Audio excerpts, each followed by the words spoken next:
toujours ensemble pour cette matinale, ce live sur TV Finance, et c'est l'heure des Market Movers. Vous le voyez, Mathieu Driol est en liaison avec nous. Mathieu, bonjour. Bonjour Roselyne. Vous êtes analyste senior chez Day by Day et on va commencer par une première valeur. Essilor Luxottica. Le géant lunetier a publié des résultats records en février dernier et techniquement son titre semble reprendre une dynamique haussière. Leader mondial de l'optique, le groupe franco-italien essaie de lorgner vers ses sommets. Les cours, effectivement, essayent de franchir le niveau clé de ce sous-jacent aux alentours des 167 €. Ils ont tenté de le franchir, ils n'y sont pas encore parvenus. Alors, ils ont tenté par l'intermédiaire notamment d'un gap haussier, il y a 3 séances de cela.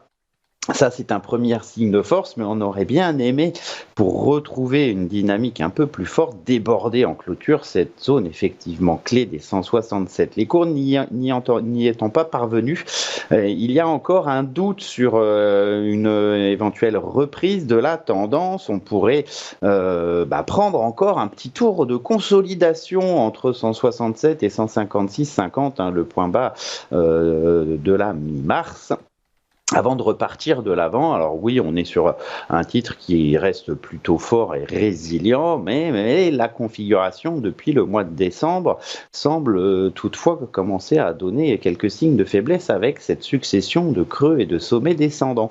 Pour y voir un peu plus clair en termes de tendance, il faut vraiment surveiller 167 en clôture.